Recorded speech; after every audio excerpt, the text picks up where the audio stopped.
Bismillahirrahmanirrahim. Assalamualaikum warahmatullahi wabarakatuh. Kaifa halukum anak-anak solih di rumah?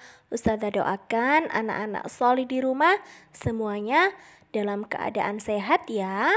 Dan semoga anak-anak solih di rumah tetap semangat dalam belajar. Amin. Baik anak-anak, hari ini kita belajar Al-Quran Hadis. Materi kita hari ini yaitu tentang adab dalam menyentuh dan membawa Al-Quran. Simak penjelasannya Ustazah ya. Anak-anak, tahukah kalian bahwasanya Al-Quran merupakan pedoman hidup bagi manusia dan juga sebagai petunjuk dan rahmat bagi orang mukmin. Jadi, Al-Quran adalah pedoman hidup manusia dan juga petunjuk bagi manusia ya anak-anak solih. Anak-anak, Ustazah tadi menjelaskan bahwasanya Al-Quran merupakan pedoman bagi manusia. Nah, bagaimana sikap kita sebagai orang mukmin? Sebagai orang mukmin, kita harus selalu membaca Al-Quran, kemudian menghafalnya, mempelajarinya, juga memahami isi dari Al-Quran. Nah, itu sikap kita sebagai orang mukmin ya.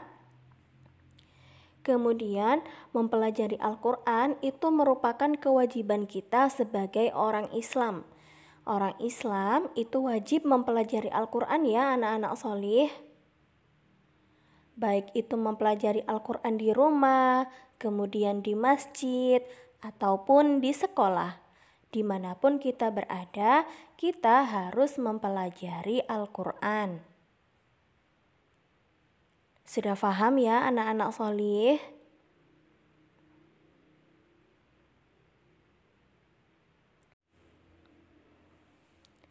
Saat kita membaca Al-Quran, maka kita akan memperoleh kebaikan, baik itu kebaikan di dunia maupun kebaikan di akhirat. Nah, ketika kita membaca Al-Quran, maka Allah Subhanahu wa Ta'ala akan memberikan kebaikan kepada kita ya anak-anak solih. Baik itu kebaikan di dunia dan juga kebaikan di akhirat. Nah, sekarang kita belajar adab menyentuh dan membawa Al-Quran. Kira-kira apa saja ya anak-anak solih adab dalam menyentuh dan membawa Al-Quran? Simak penjelasannya Ustazah ya. Adab menyentuh dan membawa Al-Quran. Adab yang pertama yaitu ketika kita menyentuh dan membawa Al-Quran, maka kita harus dalam keadaan suci, yaitu berwudu. Kita harus dalam keadaan suci ya.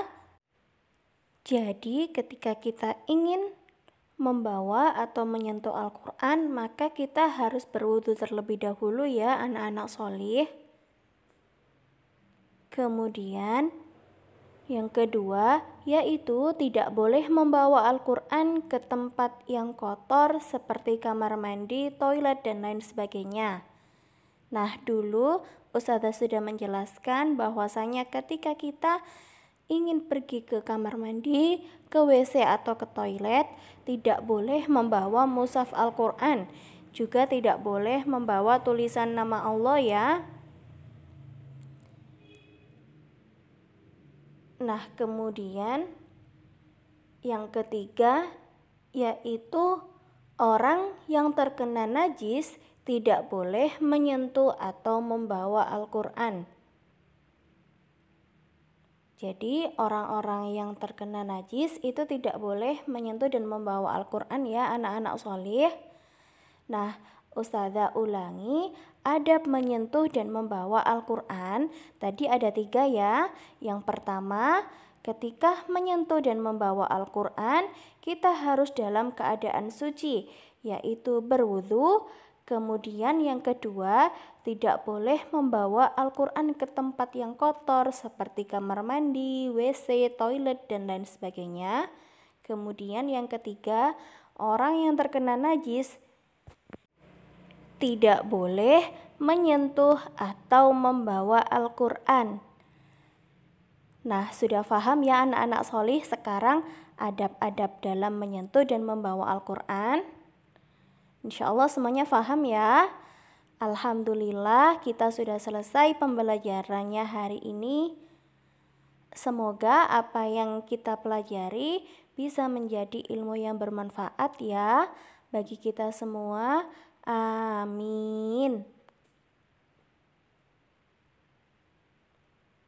Barakallahu fikum anak-anak solih di rumah. Wassalamualaikum warahmatullahi wabarakatuh.